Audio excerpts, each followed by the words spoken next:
Então, pessoal, vamos lá. Capítulo 24, no reino interior.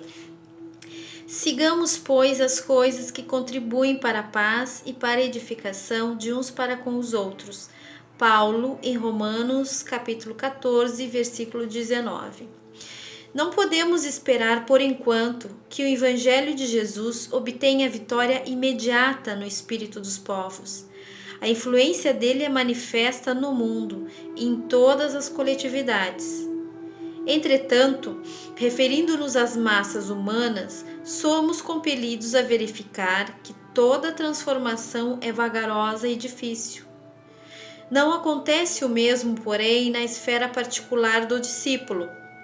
Cada espírito possui o seu reino de sentimentos e raciocínios, ações e reações, possibilidades e tendências, pensamentos e criações. Nesse plano, o ensino evangélico pode exteriorizar-se em obras imediatas. Bastará que o aprendiz se afeiçoe ao mestre. Enquanto o trabalhador espia questões do mundo externo, o serviço estará perturbado. De igual maneira, se o discípulo não atende a diretrizes que servem à paz edificante no lugar onde permanece, e se não aproveita os recursos em mão para concretizar a verdadeira fraternidade, seu reino interno estará dividido e atormentado sob a tormenta forte. Não nos entreguemos, portanto, ao desequilíbrio de forças em homenagens ao mal, causados pelos comentários alusivos à deficiência de muitos dos nossos irmãos, cujo barco ainda não aportou à praia do justo entendimento. O caminho é infinito e o Pai vela por todos. Auxiliemos e edifiquemos. Se és discípulo do Senhor, aproveita a oportunidade na construção do bem. Semeando paz, colherás harmonia. Santificando as horas com o Cristo, jamais conhecerás o desamparo. Então não vamos... Isso aqui, na verdade, é uma contribuição, um segmento, melhor dizendo, aos capítulos anteriores, né? Que fala que nós não devemos primar para que não nos desequilibremos, não fiquemos atentos a coisas negativas, como diz aqui, homenagens ao mal, causados pelos comentários alusivos à deficiência de muitos dos nossos irmãos. Nós temos que nos permanecer em equilíbrio, muito embora tanto desequilíbrio nós vemos hoje. Nós temos que nos mantermos em equilíbrio, agir dessa forma, sentir dessa forma e ajudar aqueles, logicamente, que estão em equilíbrio a se reequilibrar. Capítulo 25. Apliquemo-nos e os nossos aprendam também a aplicar-se às boas obras, nas coisas necessárias, para que não sejam infrutuosos. Paulo, em Tito, capítulo 3, versículo 14. É a sequência de tudo que a gente está dizendo, né? É preciso crer na bondade, todavia é indispensável movimentar-nos com ela no serviço de elevação. É necessário guardar a fé. Contudo, se não a testemunharmos nos trabalhos de cada dia, permaneceremos na velha superfície do palavrório. Claro que todos devemos aprender o caminho da iluminação. Entretanto, se nos não dispomos a palmilhá-lo, não passaremos da atitude verbalista. Há no espiritismo cristão palpitantes problemas para os discípulos de todas as situações. É verdade. É muito importante o conhecimento do bem, mas que não esqueçamos as boas obras. É justo se nos dilate a esperança diante do futuro, à frente da sublimidade dos outros mundos em glorioso porvir. Mas não olvidemos os pequeninos deveres da hora que passa. De outro modo, seríamos legiões de servidores, incapazes de trabalhar belas figuras na vitrine das ideias, sem qualquer valor na vida prática. A natureza costuma apresentar lindas árvores que se cobrem de flores e jamais frutificam. O céu, por vezes, mostra nuvens que prometem chuva e se desfazem sem qualquer benefício à terra sedenta.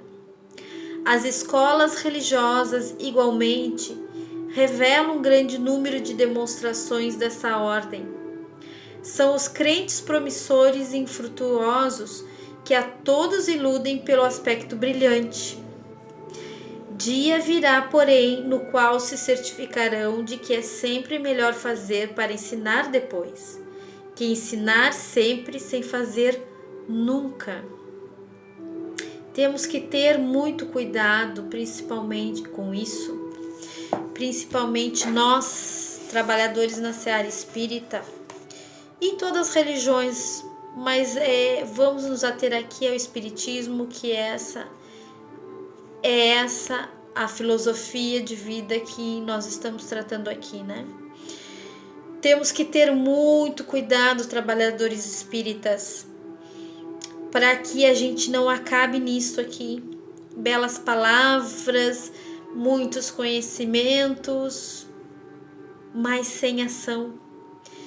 Jesus, quando ele veio numa postura exatamente contrária a isso. Ele veio com a postura da ação, agir de que forma? Sempre pelo bem. Ele trouxe as bem-aventuranças, nos trouxe no momento em que até ele chocou, achavam na época até que ele tinha problemas, né? Fosse um retardado, alguma coisa assim, ou enfim. Porque numa sociedade terrivelmente truculenta, né, da época, enfim, não vamos tratar disso, mas ele veio trazendo ideias como o amor, o perdão, a humildade, a empatia, perdoar e amar os inimigos. Vejam só, uma coisa que 2000 anos depois, até hoje, a gente não consegue fazer isso, não é verdade? E é claro que o trabalhador espírita, como qualquer outra pessoa, é uma pessoa em desenvolvimento, né? Nós todos estamos em desenvolvimento no plano espiritual.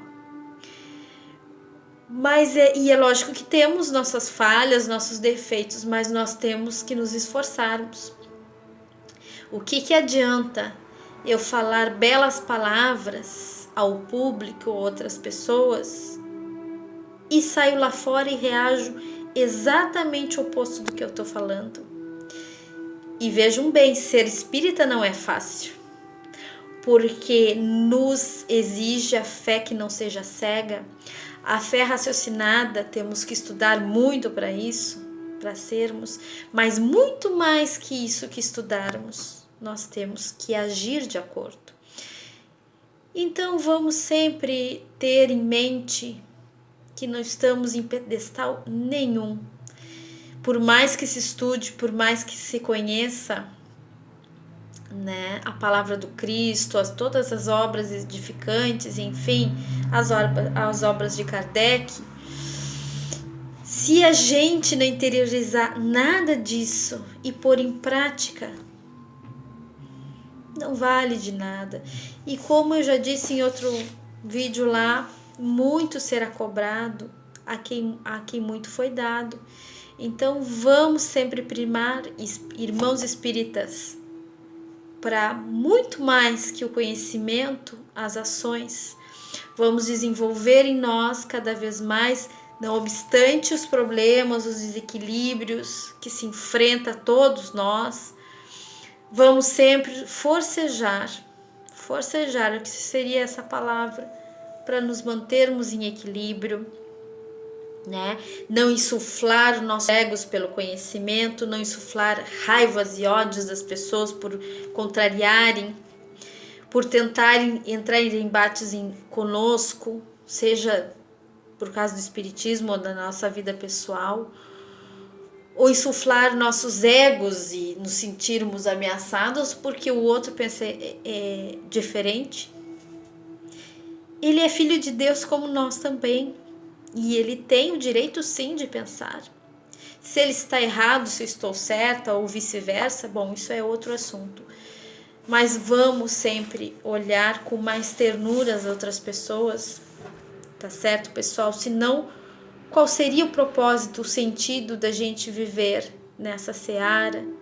Nos dizermos pseudos, vamos dizer assim, trabalhadores na seara espírita, se a gente não se esforça para realmente poder ser nomeado dessa forma. Tá certo, pessoal? Então, deixo vocês aqui, boa noite, que todos tenhamos um sono reparador, que esse sono nos traga o contato com o plano superior, com o plano espiritual superior, tá certo? Tenham bons sonhos. Boa noite.